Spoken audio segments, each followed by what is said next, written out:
Welcome. If you're someone looking to really get under the surface, to understand the big shifts shaping our world, well, you're in the right place. This deep dive is designed just for that. We're going to unpack a really profound transformation happening within Christianity right across the globe. Yeah, we're talking about this fundamental shift in where Christianity's, let's call it, center of gravity lies. It's moving. Moving away from the West and Yeah. Europe, North America, and very much towards what people are calling the majority world. Africa, Asia, Latin America, the Middle East, North Africa, that whole region. And the scale of this change is, well, it's pretty staggering when you look back. Think about the start of the 20th century. Right. Over 83% of Christians lived in the West then, less than 17% elsewhere. And now, today? Those numbers have basically flipped. We're talking 2/3, maybe even more, are living in the majority world now. That's incredible. And it happened relatively quickly, didn't it? The analysis we looked at points to a specific time. Yeah, it seems like 1980 around then was a real tipping point. The momentum really picked up. So for this deep dive, we've been digging into analyses that really focus on this global shift and what it actually means, its implications. Exactly. What's driving it? What are the knock-on effects, the challenges? So our goal today is unpack all of that. Why did this happen? What issues are popping up? And maybe most importantly, what does this mean for the future of Christianity globally? Okay, let's get into it. To really grasp why this current shift is so significant, it helps to have a little bit of the backstory, you know? The historical context. Right. The early global spread of Christianity was, well, largely driven by missions coming out of the West. Catholic missions were first, especially after the Pope divided the map back in 1493. And then the Protestants got going a bit later. Yeah, a couple of centuries later, really. You had figures like Franck sending people to India, early 1700s. Then the Moravians launched this huge effort from 1732. It's interesting. William Carey, often called the father of modern missions, came even later than that. Exactly. The 19th and 20th centuries were really the peak of that Western-led push. So for a long time, Western churches were kind of the dominant force, and churches elsewhere were often, well, dependent. But then came the 20th century, and boom, this explosion of growth across Africa, Asia, Latin America. And this huge numerical shift is happening just as many people are seeing or feeling a kind of decline in Christianity back in the West. You definitely see signs of it. In Europe, for instance, weekly church attendance has dropped off quite a bit. Even in the U.S., where the numbers look higher, there are still these big challenges, right? Modernity, secularism having an impact. Yeah, Ross Douthat wrote about this in his book, Bad Religion. He talks about a, quote, collapse of traditional Christianity in America. He argues it's being replaced by what he calls destructive pseudo-Christianities. Pretty strong language. Very strong. He even says America is basically a nation of heretics now.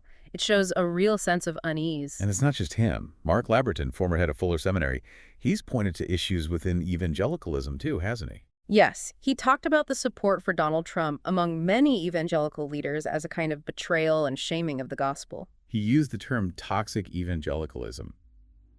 These are serious internal critiques. Now, it's crucial, absolutely crucial, to acknowledge the debt Christians in the majority world feel towards those early Western missionaries.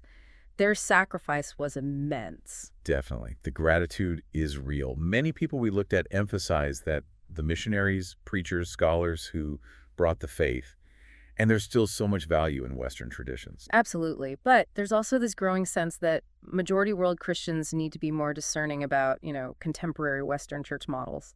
So draw from the history, the deep theology, but maybe be critical of how things are done now in the West. Kinda, yeah. Because even though many majority world churches are organizationally independent, financially self-sufficient, They still function almost like appendages of the West. That's an interesting way to put it. it is. Because the influence is still there in theology, how people think about faith, how they do church, mission.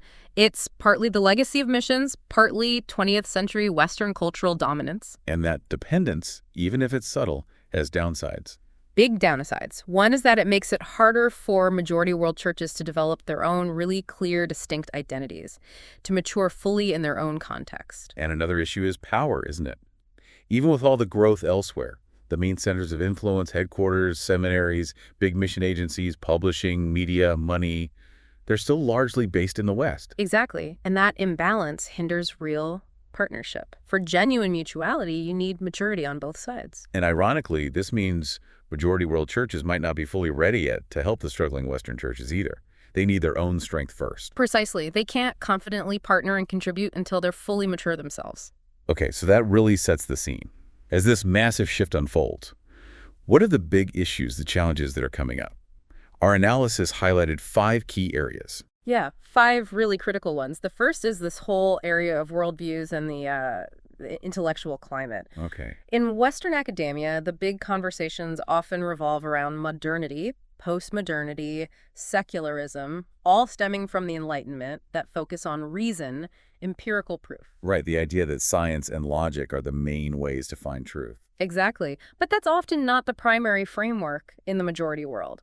Those ideas have had an impact, sure, but often more on the surface. The deeper foundations are different. Often, yeah. You've got societies deeply shaped by religious frameworks, Buddhism, Hinduism, Islam, traditional primal worldviews, and long-standing cultural norms. The basic assumptions about reality can be quite different. So when most of our apologetics, our theology books, our Bible study guides come from the West, They often miss the mark. They're not addressing the questions people are actually asking in, say, Lagos or Lima or Jakarta. can you give an example? Sure, take the whole debate about proving God's existence. That's huge in Western theology.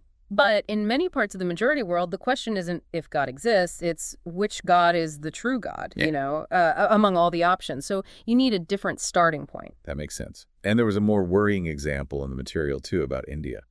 Yes, this observation that there's sometimes a lack of Christian scholars in India equipped to publicly debate critiques from really sharp Hindu thinkers, some of whom have PhDs in theology from British universities.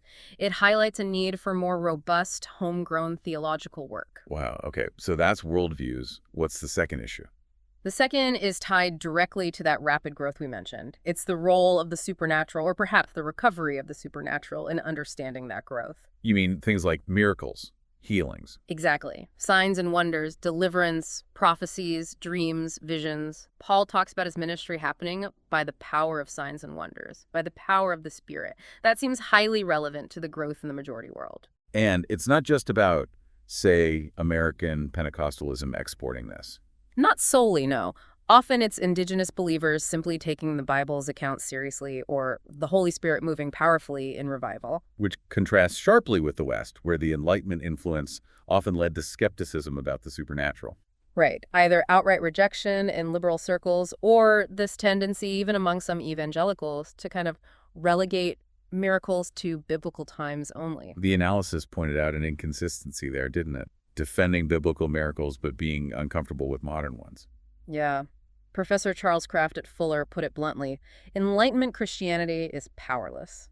This skepticism has become quite characteristic of a lot of Western Christianity. It was interesting that even Western student movements apparently didn't engage much with these supernatural issues for a long time. Though there are signs of that slowly changing, a renewed interest in spiritual gifts.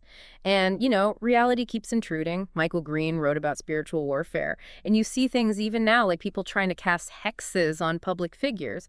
It's a reminder that these forces are real, whether we acknowledge them or not. So the question is, could this Western blindness to the spiritual realm be part of the reason for its decline? It's a provocative question, isn't it? It certainly poses a challenge for how we understand and live out the full scope of Christian faith globally. Okay, issue number 3. This one's about how we approach ministry and mission. Is it basically human management, or is it dependence on the Spirit? Ah, the managerial missiology idea. Exactly. Samuel Escobar critiqued this trend, especially linked to the church growth movement, seeing it as trying to make mission a manageable enterprise. Like setting numerical goals for converts, churches planted, using business strategies. Pretty much. Applying modern, almost industrial thinking. If we have the right inputs, money, people, plans, we'll get guaranteed outputs, growth. But the analysis suggests this approach has problems. 2 big ones. First, reducing mission to just numbers falls way short of making disciples. You can end up overlooking character, holiness, depth, leading to churches that might be big, but, lukewarm. Right. Quantity over quality, potentially. And second, the Bible and church history consistently show that the gospel doesn't advance just through human planning. It's this interplay of God's power, the Holy Spirit, and human factors like radical holiness, prayer, obedience, sacrifice. not just good management. Those spiritual dynamics are key. Think of the Pentecostal growth in Latin America, Prophet Harris in West Africa, Simon Kimbangu in Congo. And that story about John Sung in China was amazing. Yeah, God apparently telling him the missionaries needed to leave for revival to happen. And then, under intense persecution after the communist takeover, this huge indigenous revival breaks out. It really underscores the point.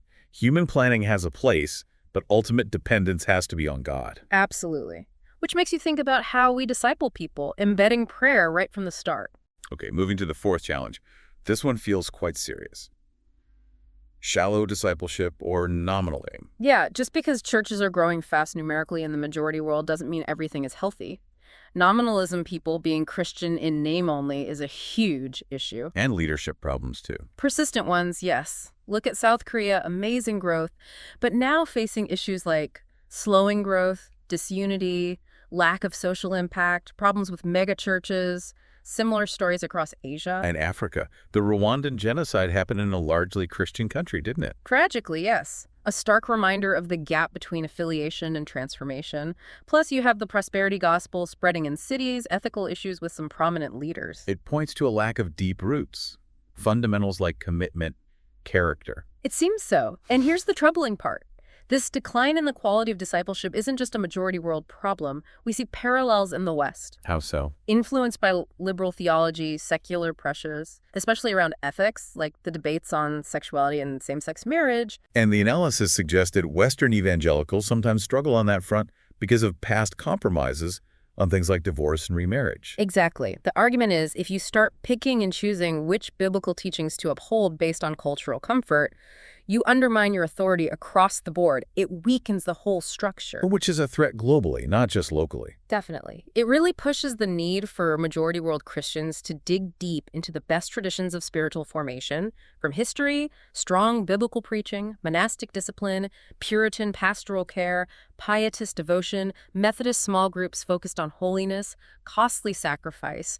There are no shortcuts. Okay, that leads to the fifth and final issue. Confidence in the gospel itself. This ties back to history again.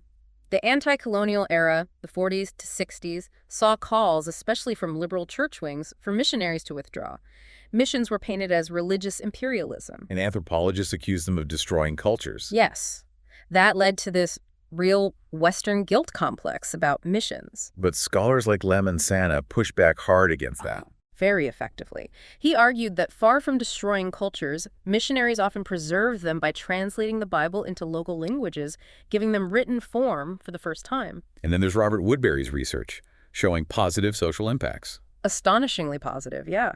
His work links Protestant missions to better economic development, health, lower corruption, higher literacy, especially for women, stronger civil society, even the spread of democracy. Findings that apparently caused quite a stir in secular academia. Understandably, perhaps, given the prevailing narratives. Meanwhile, in the West today, conservative Christians face attacks, plus you have internal church failures. Well, chipping away at confidence. It seems so. Many Western Christians, especially liberals, seem less confident in the gospel's power or struggle to articulate it in a hostile public square. That EU Constitution debate was a good example.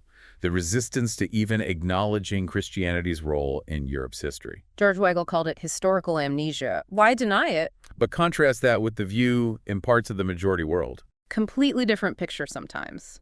David Merton's work on Pentecostalism in Latin America shows it sparking a cultural revolution, lifting people out of poverty. And even non-Christian intellectuals in China seeing value. Yeah, these cultural Christians who believe only Christian values can provide a solid foundation for China's future.